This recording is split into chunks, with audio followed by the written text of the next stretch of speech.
Hello, welcome to SnapRevise. Welcome to my session today. You will notice that I am actually punctual today and that I'm not about 2 minutes late. You are very welcome. So today we are going to be looking at the first few bits of respiration. So I thought I was going to do some photosynthesis stuff, but then I decided whilst this is all still free, it would probably make sense if I could try and do a little bit more of the hard stuff just so you guys can kind of see just how good our service is. Okay, so I'll get started by loading you up on my screen so you can see the stuff that I can, and then we'll get cracking. Hopefully you guys are having a nice day as well. I forgot to say that, how rude of me. There you go, you should see that. How are you all doing? Anyone there on my messages? Yes, at least 2 people are there on my messages. Hey guys. I like to see that it's the same kind of faces popping up again. I say faces, I very much mean names, but hi Charlie, hi Daniel, hi Kitty, hi Fatima, hi everyone else who's got here. I'm loving seeing that some of you are getting here literally half an hour before it's even started as well. I find that really sweet. So Aisha, thank you. Cami, thank you for getting here more punctually than I have in the past. But yeah, hopefully this is going to be a useful thing. Hey Logan. So typically this is something that I think a lot of people find quite tricky, and I don't think it needs to be. I think it can be overcomplicated, and you'll see why in a bit. And if you have any revision textbooks, you'll understand why it's a little complicated as well, and I'll talk about that. But I'm going to break respiration down into just some nice bite-sized bits. So today we're going to be looking at glycolysis. In my next session, I think we're going to be looking at the link reaction and then moving on to the cycles and oxidative phosphorylation. Okay, so in case this is your very, very first one, oh God, someone's already said fructose bisphosphate. Yeah, that's exactly why I said it's complicated. In case you haven't seen these before, in case you don't know who I am, my name is Oli V. I have been a teacher for about 4 years where I've taught a whole lot of A-level biology. So this is really something that I know quite well. Before working for SnapRevise, I did my degree in biology at the University of Southampton, and I spent some time at UCL as well studying there. Yeah, that's basically me. I think you guys know me fairly well by now. I'm hoping you do. I hope you're enjoying this lovely flattering photo that I appear to have got of myself as well. I don't think I ever approved this photo, but we'll go for it. In case you don't know what's going on with these web classes, those of you that are unfamiliar as well, basically this is hopefully going to be a bit of a recap. I think if this is the first time you have seen respiration, this might seem a little bit tricky, but hopefully you've seen this before. If not, I reckon this would be a good way to prepare yourself for respiration. And if you're in year 12, which hopefully not many of you are, this will show you what the future sort of holds and hopefully won't put you off staying on your course. Okay, so I'm gonna go over the key points. I'll do some exam technique with you, and by all means, ask me some questions on the little chat or on the messages as we go along. I'll keep looking. If you're wondering why I occasionally look this way and then suddenly this way, it's because on this screen, I've got what you guys can see, and on this screen here, I've got my comments. I've also got a video of myself, which is quite bizarre. I can see myself teaching and then looking, and it's all very confusing, but it's good. Just so you know as well, this sort of service that we're giving you at the moment, this won't last forever. So I think we've only got maybe 2 more weeks, 1 more week left of SnapRevise being free on YouTube. After that, it's going to like a different service, which is called SnapRevise 2.0. If you hold on until the end of this session, you'll see a nice little thing load up where you can get a bit of a discount. Okay, so you can get a bit of a coupon. I did notice the other day what the average time people were spending watching these videos were as well, which was surprising. I think it was about 20 minutes. So most people can tolerate this for about 20 minutes and then give up. But if you can stay here for the entire time, you will get a coupon. Ollie Vaughan has just turned up on my comments again saying, hey, oh dear, oh dear. One last little thing, one last little plug from me. We also have 1 free account to be given away as well. If you guys are willing to follow us on Instagram and share a picture of you guys enjoying your session, like zoomed in on my face or something, your choice, and tag us at SnapRevise, we'll give you a free account. We'll give one of you a free account. So watch out for that. It's definitely worth your money. It's definitely an easy way to get a free revision tool, which you could probably share with some of your friends as well. Right. So where are we going to start? We're going to start with a little pyramid of success, as I like to call it. And I've got some questions I'd like you guys to have a look at and see if you can recap some GCSE stuff and some A-level stuff. So have a look and we'll start going through the questions. So the first question says, what is respiration? Okay, have a quick look. If you have an answer, feel free to put it in the comments. Aisha, I'm pretty sure someone will get back to you at some point. I'm not entirely sure if it's been exactly worked out how much it will be, just so you know. I'm sure someone will get back to you saying that in a second, but it will be worked out soon. But anyway, the rest of you, can anyone tell me what respiration is? I want to see what you guys know, or I want to see if there are any misconceptions. Give it a go, and I'm going to start talking if no one replies.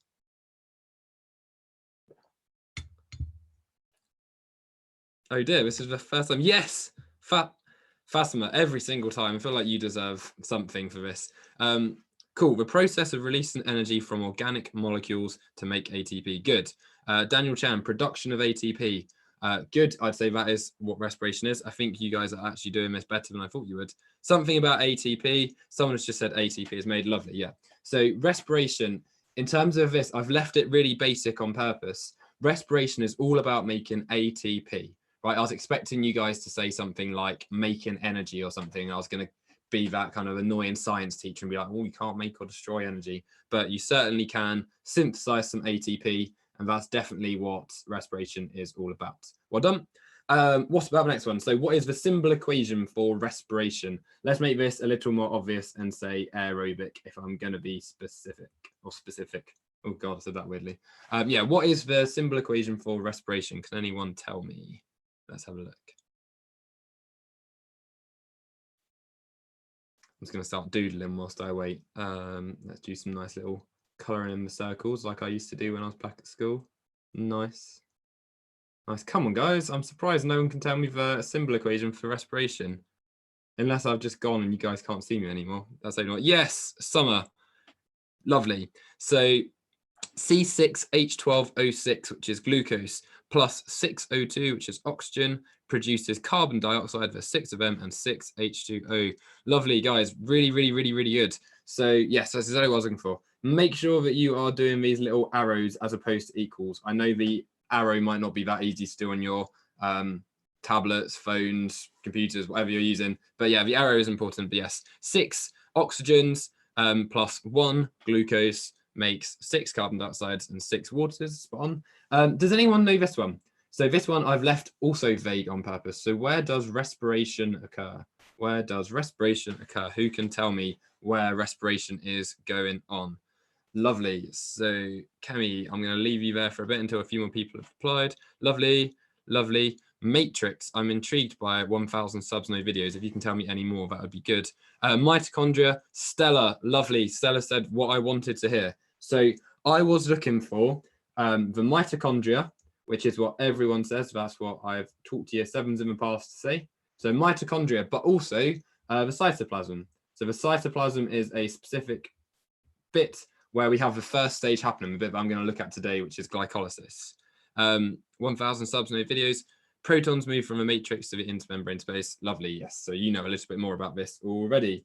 Okay, getting trickier. What is the difference between NADP and NADPH? If you can tell me, if you guys know what they even are, if you guys can tell me what they are, that would be really good. If you know the difference, that would be good. So NADPH is H+, NADPH is reduced. Lovely, lovely, lovely. Oli V smashed it. Sounds weird. Cool, nice. So these guys here then, as a few of you are saying, these are coenzymes.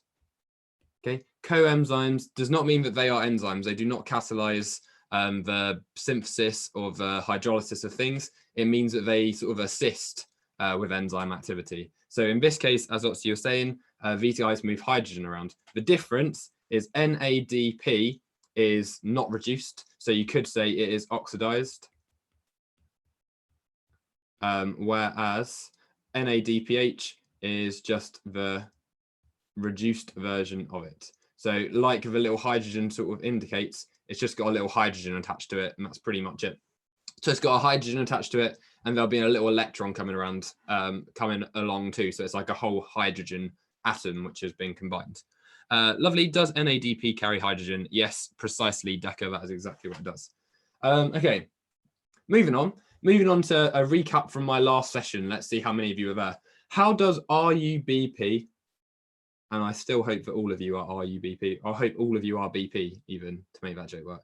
That was rubbish, sorry. How does RUBP get turned into GP? Can anyone tell me what happens?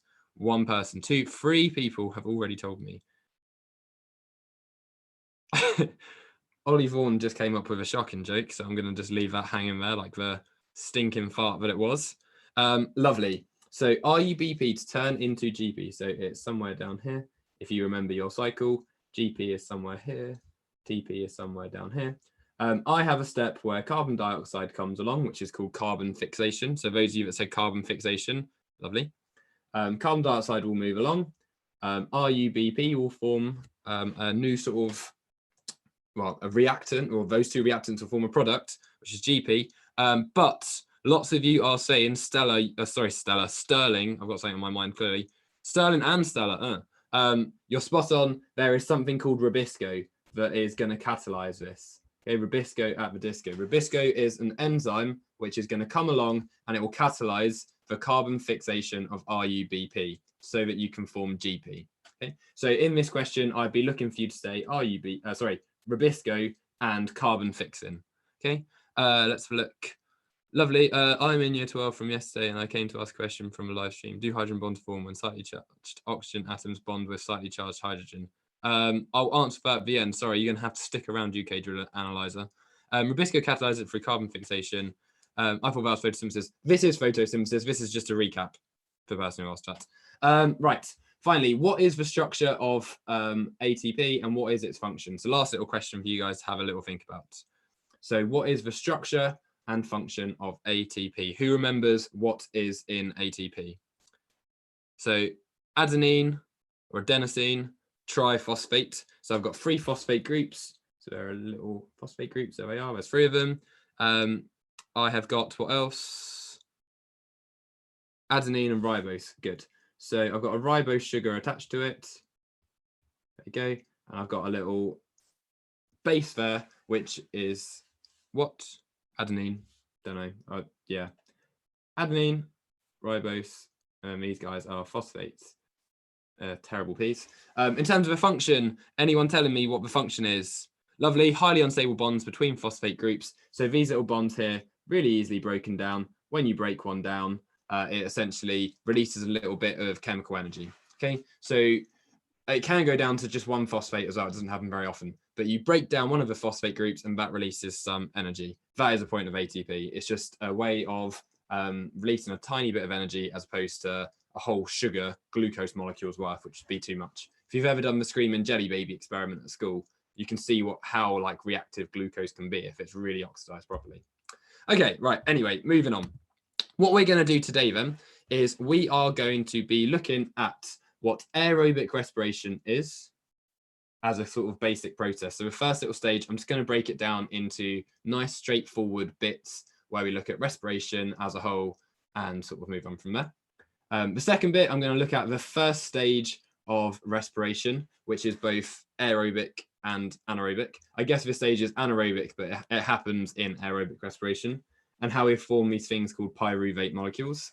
And then finally, I'm going to explain what anaerobic respiration is and the products that get formed during that. Okay, and the main reason why anaerobic respiration happens, which that is a really common exam question, which I see a lot of people getting wrong. Okay, things that I won't talk about then, I'm not going to talk about the link reaction, I'm not going to talk about the Krebs cycle, I'm not going to talk about oxidative phosphorylation, I'm not going to talk about respiratory quotients either. We'll get to that stuff in the near future, I am sure. Okay, in terms of the spec points, this is why this gets complicated. So I don't want to say the company's name because I don't actually know if I'm supposed to say the company's name, but lots of revision textbooks which have sort of witty little things at the bottom, I'm sure you're aware of them. They basically make these textbooks specifically for the exam boards, but they sometimes muddle in a few things, right? If you're thinking of the one I'm thinking of, they do this and they sort of teach you some different things. So one issue with glycolysis and respiration in general is they will change the names of these little molecules. So for AQA, it's called glucose phosphate. For another one, it's called hexose bisphosphate. For another one, you end up having GP being formed. For another one, you have TP being formed, and it all gets a bit confusing. So I'm going to go through all of them. And what I recommend that you guys do is, once I've gone through it all, look at the notes you make today or however you do it, and then compare it to your specification and see which ones you guys are supposed to know, or ask your teacher, because I don't want you learning all of them, because it's just a waste of your time if you only need to know some of them. Okay. Someone possibly guess who I was talking about as well. They are really good, that company, who I'm not naming, but they do make a bit of a butchery of this topic. Okay. So have a look at this, come back to it. There you go. Look, here's another one, hexose bisphosphate there. They're basically calling the same thing something different. If you go on Wikipedia as well, you can see how crazy this all looks. I don't know if they've mentioned any there. This one that they're just talking about hexoses as opposed to glucose. They're talking about not too much more. This one, look, they've got GP coming up for some reason, which GP doesn't really get spoken about very often in this. So just be careful with what one you're looking at, right, later on. And I don't remember which one's which, so just make sure that you do. Okay. Right, so starting with the real basics of this. The real basics of respiration, as someone said earlier, is it's all about the formation of ATP. Okay, it's all about the formation of ATP, right? And the way that we make ATP is from breaking down an organic compound. It could be glucose, it could be a lipid, it could be a protein, but respiration is where you turn something quite big, like a sugar, into something smaller, releasing little pockets of ATP sort of as you go along, right? And in terms of this topic today, it's all about sort of starting off that process and making something that will be used later on. Okay, so just so we can have a nice definition of ATP, I drew you a diagram of it earlier. You guys know that ATP is this molecule that can get broken down into ADP plus an inorganic phosphate, which is a little PI or a P with a little I after it. Out of interest, if I'm breaking it down, what side do I need to add water to in this little equation? So what side do I want to add water to? Do I want to add it to my reactant side? Do I want to add it to my product side? If I'm hydrolyzing something, who can tell me? Yes, lovely. So you might have H2O somewhere over here. This was an exam question about 2 years ago in the AQA mock, and it threw a load of students because they'd never seen it written down like that before. So just be aware of that. So ATP is often defined as being the currency of energy. So it's the currency of energy. Okay, and it is broken down to release a little bit of energy. So ADP plus inorganic phosphate. I guess you could arguably say energy over here as well, right? I don't want you to think that it makes energy, but you definitely could argue that it's produced and you could put it there by its own sort of right. Okay, so it can be hydrolyzed. It can also be synthesized back again. Does anyone know what else active transport is used for? So it provides energy, but do you know what it provides energy for? This is a hydrolysis reaction, Aisha. Does anyone know what almost said it. I think I probably gave it away there. Does anyone know what ATP is used for? So this is an exam question that I've seen as well. And people often sort of can't think of anything. Who can tell me something? I'll have a drink whilst you consider. So definitely something I would say is active transport. So active transport uses a whole load of ATP. Right, to pump something against its concentration gradient, you need some form of ATP. What else can we say? I'm not too sure by endocytosis. I think if you're moving something into you, I don't think it necessarily needs to use active transport, or at least I've never heard that before. If you might know better than me, Deca, but I've never heard someone say that before. Good. Fatima has said muscle contraction. So when you ultimately come to this topic, some of you may have done it already. I need to think whilst I type. I'm going to type. Right, otherwise I'm going to write it wrong. Contraction. Oh, I have done it wrong. Gosh darn it. Hang on. There you go. Get rid of that in. Contraction. So muscle contraction also uses ATP. There's something called a power stroke that happens. So when your muscle contracts, you sort of get this weird shape, and then you need to reset that using some ATP, which sort of resets it, but you'll come across that. Facilitated diffusion, no, that doesn't really need ATP. Cell division and DNA, I guess cell division would a little bit. The things that I tend to think of when I think of ATP, I tend to think of things like protein synthesis. At one stage or another, you're going to need to have some ATP being used. I'd also say something like DNA replication ultimately needs a bit of energy too. I think the main two are those top ones though, okay? So the main active processes going on in your body are active transport, such as in the ileum in your gut, or muscle contraction, things like that. It's really, really vitally important. Cell signaling, yeah, I reckon you'd be right. The light independent reaction, do you need ATP there? Light independent, what's going on? Oh yeah, you do need a bit of ATP. Oh no, you make ATP there, so it's the other way around. So you make a bit of ATP. Building of macromolecules, yeah, carbon fixation. Carbon fixation doesn't need any ATP. It sort of just goes there. You might need a bit of ATP. I'm losing it. Do you phosphorylate it there, or do you take the phosphates off? I can't remember. Yeah, carbon fixation, I'll give you that. Right, guys. So nice, easy start. This is what respiration is. It's about making ATP, big boy ATP.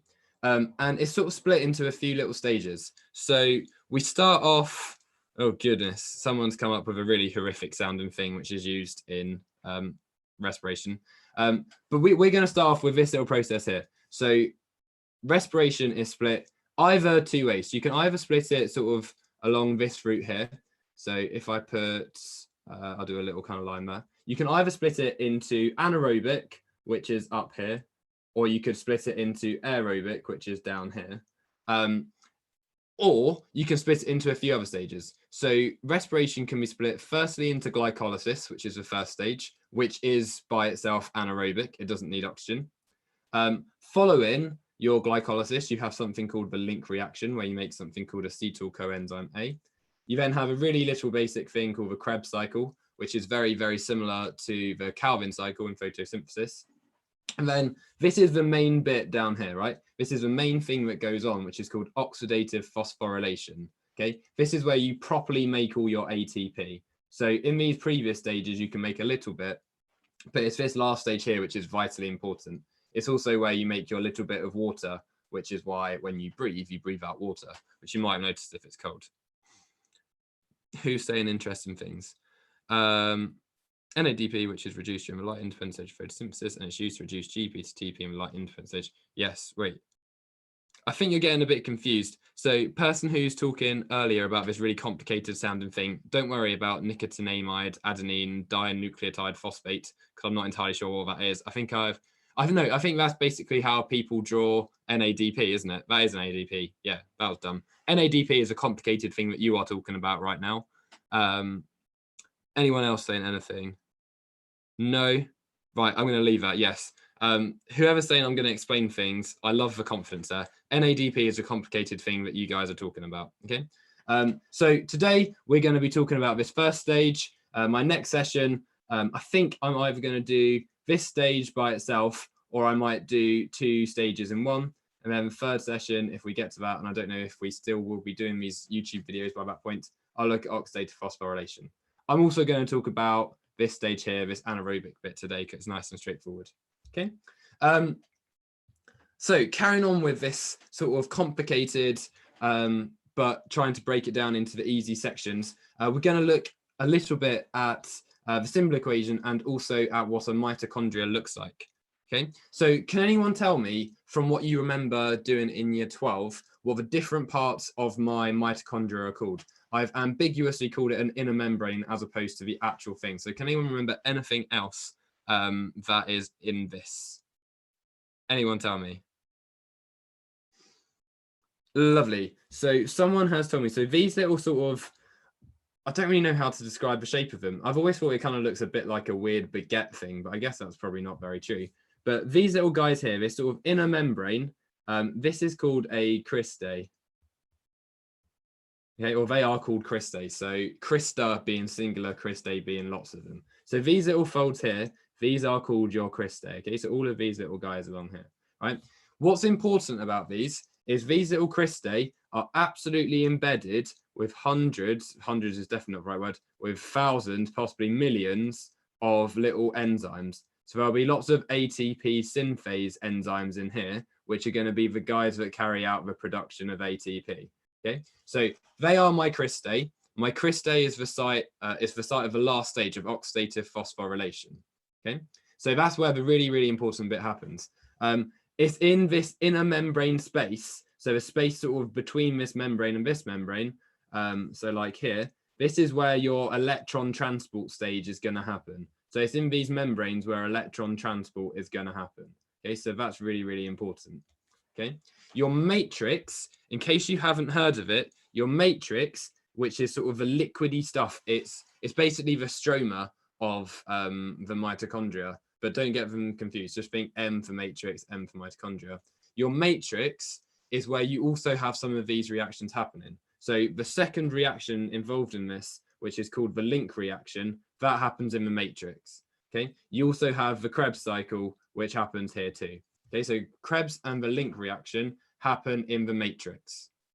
Okay, grana. So these aren't grana; these guys are cristae. Okay, grana being the ones that you find in your chloroplasts. So for that person. Okay, and then your cytoplasm. So this is, imagine this is sort of a cell. I don't want to draw too much in that box. I'm going to use it in a second. Imagine that this is a cell, like a weird cell which just has one mitochondria. And if this is my cytoplasm is where my glycolysis happens. Okay, so in terms of knowing exactly where things happen, this is a really common exam question. Glycolysis, which is the first stage, happens in the cytoplasm of my cell. The link reaction and the Krebs cycle happen within my matrix. So those guys are happening in my matrix in this sort of space here. My cristae, which is my sort of inner membrane, that is where oxidative phosphorylation happens. And the inner membrane space being sort of part of the cristae, but the place where you have your electron transport chain, where you have your electrons sort of moving down, just like with photosynthesis. Okay, just because I've heard people talking about this before, people have often asked me why you have this sort of membrane, you have this sort of double membrane thing. And it's because back in the day, this was a little organism, which is now basically the inner bit of a mitochondria, which got engulfed by this whole other organism, which would have been some bacteria or something. And it essentially engulfed it, but didn't destroy it. So you end up with one membrane sort of within another membrane, right? If I get my little rubber out, hang on, you should be able to see that. If I kind of get, oh, damn it. Oh, well, I'll draw the thing around it. So you end up with this kind of guy that goes all the way around, and then that's my cell. So they're sort of stored in a little membrane. You end up with these two membranes. Okay, I've had people asking me that before. Don't worry too much about it, but that's why you get this weird double membrane. Sarcoplasm, I'm not going to worry about that just yet. Okay, what are cristae? What do they consist of? They're just a membrane. So it's just a really, I think the word, and it's a great word, is invaginated. So it's basically lots of folds. That is what your cristae are. They're just folds of sort of membrane. Okay, just so we've got the symbol equation, because I haven't actually written it down yet. You guys mostly know that oxygen, which is O2, reacts with glucose, which is C6H12O6, and that produces CO2, you guys know, plus H2O. And to balance it, because biology is nice and easy and we don't bother doing our balancing equations very often, we just have 6 of them. So number of the beast. Okay, it is literally the opposite of photosynthesis. Strangely, it's also the same equation as combustion, if you've ever done that in chemistry. With enzymes and the folds, yes, I'm a Mason.